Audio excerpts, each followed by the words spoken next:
Hello students and welcome back to channel Siraj Shaikh. आज inventory valuation का lecture number second होगा जिसमें हम कवर करेंगे नए इन्वेंट्री वैल्यूएशन। स्टार्ट करेंगे आज का क्लास।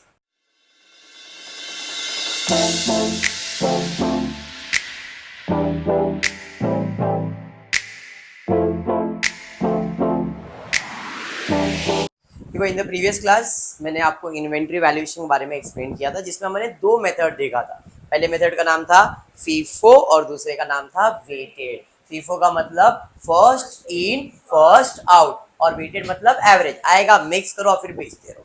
क्लियर है? चलिए देखते हैं आज का क्वेश्चन क्या है। Calculate by FIFO method and weighted average cost of inventory valuation, cost of goods sold and value of closing inventory from the following data। पहले सब में हमने ये सब चीजों को ध्यान भी नहीं दिया, पर आज के क्वेश्चन में तीन चीज पूछा गया है। Cost of inventory, cost of goods sold and closing inventory. पिछले सब में क्लोजिंग इन्वेंट्री आ गया था, बट आज और दो चीज ऐड हो गया, cost of inventory valuation, cost of goods sold and closing stock of inventory. Basic सा सम है। ट्रांजैक्शन में ओपनिंग स्टॉक दिया है, purchase purchase sale cell purchase और सेल्स। कौन से मेथड से सॉल्व करना है? फीफो से भी और वेटेड से भी। ठीक है, आई होप फॉर्मेट सबको याद है। फॉर्मेट में पहला कॉलम बनेगा डेट, रिसिप्ट मतलब परचेज, इशू मतलब सेल्स। तो आप इधर परचेज लिखो या सेल्स लिखो चलेगा। रिसिप्ट मतलब पैसा, सामान आएगा। इशू सेल, सेल्स मतलब सामान जाएगा, और जो बच जाएगा वो आपको बैलेंस में लिखना है। क्लियर? कॉलम के नाम पे unit rate per unit cost, unit rate per unit cost, unit rate per unit cost. ठीक है, चलिए देखते हैं स्टार्ट से। 1 जैन से लेके 25 जून तक का इंफॉर्मेशन अपने को दिया, मतलब 6 महीने का इंफॉर्मेशन है। जनवरी फरवरी मार्च अप्रैल मई जून तक आ गया, मतलब 6 महीना हो गया ना। जिसमें 1 तारीख को मेरे पास क्या है? ओपनिंग स्टॉक है। ओपनिंग मतलब बैलेंस है। कितना बैलेंस है? 1500 यूनिट। एक का वैल्यू कितना है? 20। तो फर्स्ट जैन 2013 को बैलेंस में मैंने लिखा कितना यूनिट? 1500 यूनिट। कितने वाला? 20 वाला। तो कैलकुलेटर तो आपको मैंने लाने बोला था, तो 1500 इंटू 20 करो, देखो कितना आ रहा है? 30,000। बराबर। ये देख के मत बोलना, आप कैलकुलेट करके बोलना। ठीक है क्या? समझ में आया? तो 15 इंटू 20 करोगे 30,000। तो ये मेरा बैलेंस आ गया। समझ में आ गया क्या? चलिए फिर आगे बढ़ते। उसके बाद क्या है? 5 फेब को क्या हुआ? कितना परचेज हुआ? कितने में परचेज किया? मतलब पायल आएगा, आएगा मतलब रिसिप्ट होगा। तो 5 फेब को 750 यूनिट आया। कितने वाला? 25 वाला। कॉस्ट कितना हो गया? तो 750 इंटू 25 करो, 18,750। समझा? अब मेथड कौन सा है? फीफो मेथड है। बराबर है। अब फीफो मेथड क्या कहता है? तो फीफो मेथड कहता है पहला जो आएगा पहले वो लिखेगा मैं। तो पहला तो मेरे पास यही है, तो पहला कितना आएगा? पहला यूनिट क्या हो गया भाई? इधर गया? अच्छा, इधर लिखा ही नहीं है, मतलब यहाँ पे आपको लिखना पड़ेगा। अब मैं लिख के खाली बता रहा हूँ। पहला आप कौन सा मटेरियल लिखोगे? 1500। बराबर है। पहला यहाँ पे आएगा 1500 यूनिट। कितने वाला? 20 वाला, जिसका कॉस्ट था 30,000। फिर सेकेंड मेरे पास कौन सा मटेरियल आया? 750। कितने वाला? 25। कॉस्टिंग कितना है? 18,750। तो ये मेरा बैलेंस हुआ। फीफो मेथड का मतलब जैसे जैसे आएगा वैसे वैसे जमा करते जाओ। पहले आपके पास 1500 यूनिट था 20 वाला, फिर आपने खरीदा तो उससे नीचे सेकेंड नंबर पे आ गया। अगर और खरीदोगे तो और नीचे आएगा, ऐसा सो ऑन कंटिन्यू होते जाएगा। और बेचोगे तो पहला पहला बिकेगा, फिर दूसरा बिकेगा, फिर तीसरा बिकेगा, क्योंकि मेथड का नाम है जो पहला आएगा वो पहला जाएगा। First in first out.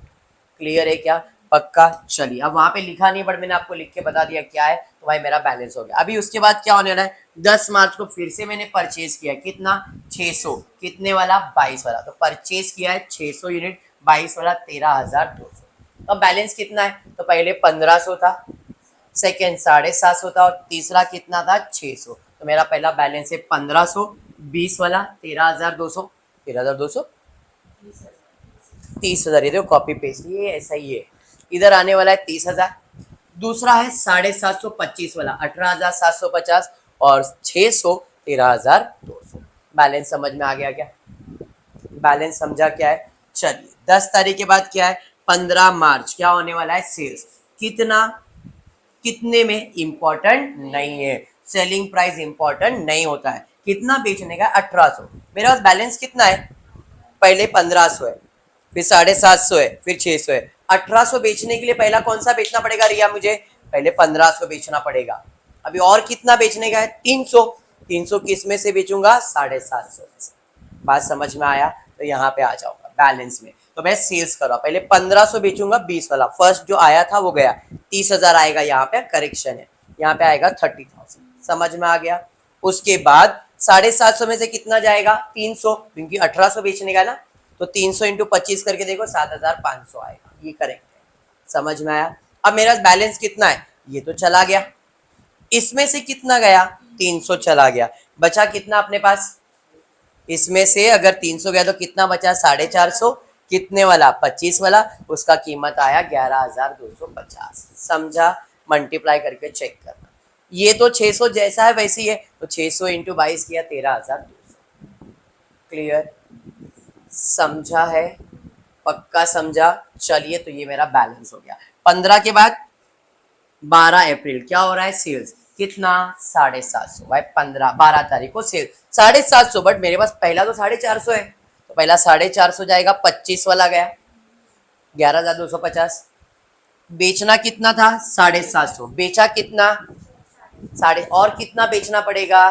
300 और बेचना पड़ेगा। वो किस में से बेचूंगा? 600 वाले में से। तो 600 वाले में से कितना बेचा? 300। कितने वाला था? 22। कितना आ गया? 6,600। समझा? बैलेंस कितना बचा? 322, 6,600। क्लियर हो गया? लाइंस ड्रॉ कर रहा हूं आपको समझाने के लिए। क्लियर है यहाँ तक? पक्का? अब क्या है भाई? 12 के बाद 16 तारीख को क्या किया आपने? परचेज किया। कितना परचेज किया? 600। कितने वाला? 25। तो भाई 600 परचेज किया, 25 वाला। बैलेंस कैसे लिखूंगा? तो पहले ये 300 और फिर ये 600, तो 322 वाला 6,600 हो गया। फिर 625 वाला कितना आ गया? 15,000। बात समझ में आया क्या? अब टोटल बैलेंस आ गया। नेक्स्ट 16 तारीख के बाद क्या हो रहा है? 25 तारीख को क्या हो रहा है? सेल्स कितना? 750। बट पहला कितना है मेरे पास? तो पहले 300 जाएगा। फिर और कितना बेचना था? 750 में से 300 गया, तो इसमें से कितना बेचूंगा? 450। बस यही काम है इस टॉपिक में। क्लियर है? तो यहाँ पे पहले मैं बेचूंगा 322 वाला और 450 वाला। ठीक है? 600 में से 450 गया, बैलेंस कितना बच गया अपने पास? 150। कितने वाला? 25 वाला। कीमत है 3,750। कैलकुलेट करके चेक करो, मिलेगा। समझा यहाँ तक? पक्का? हो गया, सम कंप्लीट है। अब क्वेश्चन में क्या क्या पूछा है? Cost of inventory, valuation of cost of goods sold and closing stock of inventory. भाई अपने को टोटल कर देगा। इसका टोटल लिया, इसका टोटल लिया, इसका टोटल नहीं। इधर बैलेंस है ना 3,750, ये मेरा बैलेंस है क्योंकि ये एडलेस करके ही आया है ना, तो इसका टोटल आ गया। बात समझ में आया? मतलब जो लास्ट में यूनिट है उसमें जितना भी कॉस्ट आएगा, अभी एक ही है, अगर दो रहता तो दोनों को ऐड करके मैं लिख देता। तो लास्ट का बैलेंस होता है वो दोनों को ऐड करो, एक को ऐड करो, 3 है तो 3 ऐड करो, तीनों को ऐड करेंगे तो उसका कॉस्ट आ जाएगा। तो ये मेरा क्या है? Closing stock. समझ में आ गया? मुझे फाइंड क्या करना था? मुझे फाइंड करना था cost of inventory, cost of goods sold and closing stock. भाई cost of goods sold, cost of goods sold का फॉर्मूला याद रखना इंपॉर्टेंट है पूरे डिग्री कॉलेज के अंदर। First year, second year, third year, कुछ भी हो, सीओजी इसका फॉर्मूला याद होना चाहिए। क्या है? Opening stock add purchase less closing stock. Opening stock add purchase less closing stock, तो मिलेगा cost of goods sold. Opening stock किधर है भाई? ओपनिंग स्टॉक कितना है? Opening stock 30,000।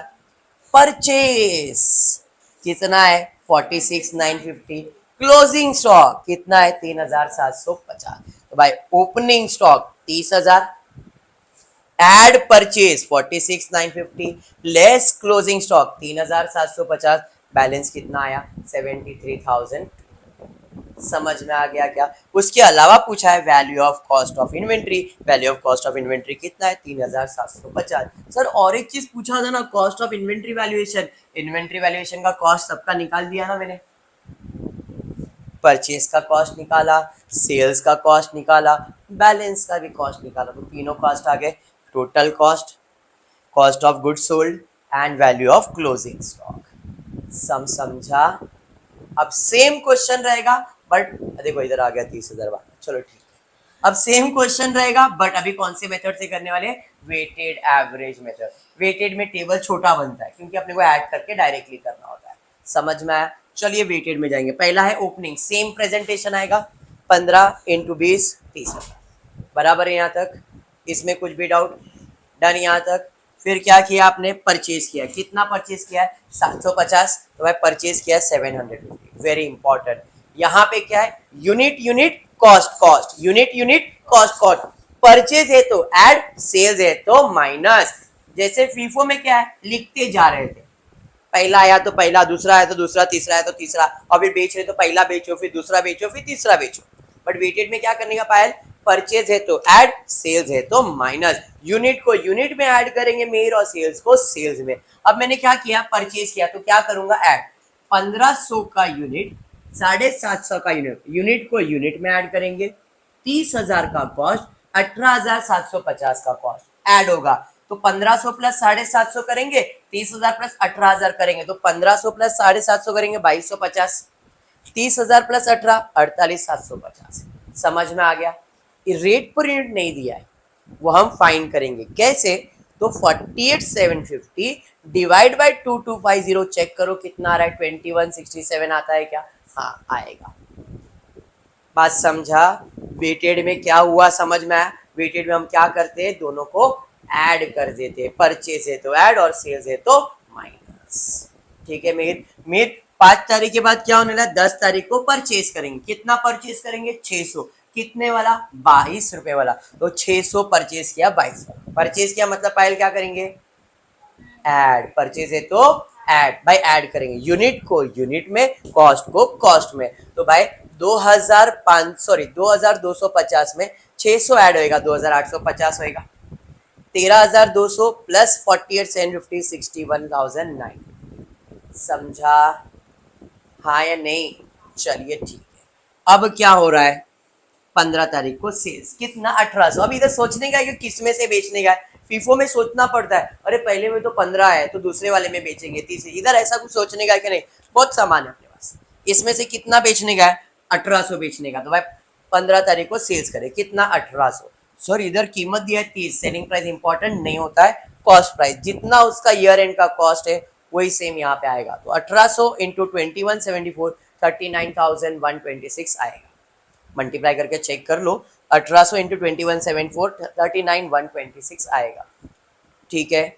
अब सेल्स हुआ तो क्या आएगा, माइनस यूनिट यूनिट में, कॉस्ट कॉस्ट में। तो 2850 में 1800 को माइनस करेंगे तो आएगा 1050। यूनिट को यूनिट में माइनस किया।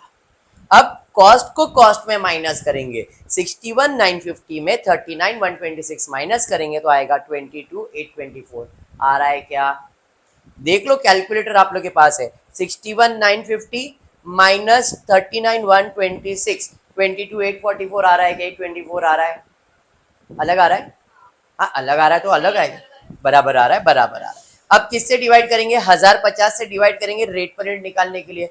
99% रेट पर यूनिट यही आना चाहिए, 21.74, क्योंकि उसमें का ही सामान बेचा तो उसका रेट बदलने वाला है क्या बेचने पे, नहीं। तो इसका रेट वही आना चाहिए, 21.74 ही आना चाहिए।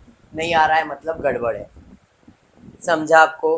तो ये मेरा बैलेंस हो गया, समझा भाई? 15 के बाद क्या है, वापस सेल्स कितना, 750। भाई 1050 है, 750 बेच सकते, कितने वाला, 2174। तो 750 इंटू 21.74 1303, सॉरी 16,303 आया। यूनिट को यूनिट में, कॉस्ट को कॉस्ट में। 1050 में 750 जाएगा तो कितना आया, 300 आएगा ना। 22,824 में 16,303 माइनस करो, 6521 आया। 300 से डिवाइड करके चेक करो, 21.74 ही आना चाहिए, कंपलसरी आना ही चाहिए। नहीं आया मत, 1-2 पॉइंट ऊपर नीचे चलेगा, 73.5 ऐसा हो गया तो भी चलेगा, बट वो 74 के आसपास ही रहेगा। समझ में आया? तो ये मेरा बैलेंस है। ठीक है। नेक्स्ट 12 के बाद 16 तारीख, 16 तारीख को क्या हो रहा है, परचेज। कितना परचेज हुआ, 600। कितने वाला, 25। कितना हो गया, कीमत 15,000। परचेज हुआ तो क्या करोगे, ऐड यूनिट को यूनिट में, कॉस्ट को कॉस्ट में। 300 में 600 प्लस करेंगे तो कितना, 6,500 में 15,000 प्लस करेंगे 21,521। डिवाइड करेंगे, अभी रेट बदल जाएगा, कितना आएगा 23.91। कैसे? 21,500 21 में 900 से डिवाइड करो 2391 आ जाएगा। समझा ये? फिर क्या है? सेल्स कितना 750 यूनिट का सेल्स हो रहा है 750, तो भाई 750 डायरेक्टली बेच दूंगा मैं। कितने वाला? 23.91 वाला। माइनस किया, कितना आया? 17,934 यूनिट को यूनिट में, कॉस्ट को कॉस्ट में। 900 में 750 जाएगा तो कितना बचेगा? 150। 21,000 में से 17,000 माइनस करेंगे 3587। डिवाइड करोगे पर यूनिट कितना आना चाहिए? 23.91 ही आना चाहिए। समझ में आया? अब इसका भी टोटल लेंगे, इसका टोटल तो सेम रहेगा। ये बदल गया है क्या? नहीं। हाँ, ये बदलेगा। क्यों? क्योंकि यहाँ पे पर यूनिट चेंज हो गया है, इसका सेलिंग आ गया और ये भी बदल जाएगा बिकॉज वेटेड एवरेज है 3587। यहाँ पे भी सेम चीज करना है, कॉस्ट ऑफ गुड्स सोल्ड निकालना है। Opening eight purchase less closing. Opening था 30,000, परचेज था 46,950, बट क्लोजिंग स्टॉक था 3587। क्लियर है? माइनस करोगे तो आपको क्या मिलने वाला है? तो आपको मिलने वाला है कॉस्ट ऑफ गुड्स सोल्ड कितना? तो 3, हाँ प्रिंटिंग हो गया बेटा। क्लोजिंग स्टॉक का वैल्यू माइनस करेंगे यहाँ पे, ठीक है। यहाँ पे 3587 लिख दिया, देखो ना। ये माइनस करोगे तो आपको 73,600 जो है वो वैल्यू आ जाएगा। 30,000 लिख लो कैलकुलेटर पे। 30,000 प्लस 46,950 माइनस 3587 करोगे 73, देखो कितना आ रहा है आपको माइनस करके। 30,000 प्लस 46,950 माइनस 3587 करो, कितना आया? 73,633 आ गया ना। वो ये तुम्हारा सेलिंग प्राइस है। समझ में आया? उसके अलावा और कुछ है क्या? बस इतना ही था। इन्वेंट्री का वैल्यू ऑफ क्लोजिंग स्टॉक किया जाएगा और सबका टोटल कॉस्ट तो आपने निकाल दिया है। थोड़ा बहुत करेक्शन हुआ है, बट करेक्शन अभी इसके बाद के लेक्चर्स में 99 पॉइंट नहीं होगा। बट ये मेथड समझ रहा है कि मैं मैनुअली सॉल्व करके एक्सप्लेन करूँ? हाँ, ये समझ रहा है ना टॉपिक? नहीं, क्यों? क्योंकि अभी ऐसा बोर्ड पे भी मैं सॉल्व करूंगा तो ये सेम चीज लिखने वाला हूँ। ये आपको और विजुअलाइजेशन के लिए होगा, इसके लिए मैंने ये बार ऐसा किया वीडियो। अगर आपको ऐसा लग रहा है कि बोर्ड पे सॉल्व करना चाहिए तो बोल देना बोर्ड पे सॉल्व करना है, तो बोर्ड पे नॉर्मली भी सॉल्व करूंगा तो भी मैनुअली वही लिखना है, तब आपका कैलकुलेटर काम आने वाला है। समझ? यहाँ पे कैलकुलेटर ऑलरेडी डन है, आपको खाली समझाने का है। क्लियर है क्या? तो आज इतना ही करते हो। वीडियो पसंद आया तो प्लीज वीडियो को लाइक कर देना, फ्रेंड्स ग्रुप में शेयर करना, चैनल को सब्सक्राइब करना। Thank you for watching the video.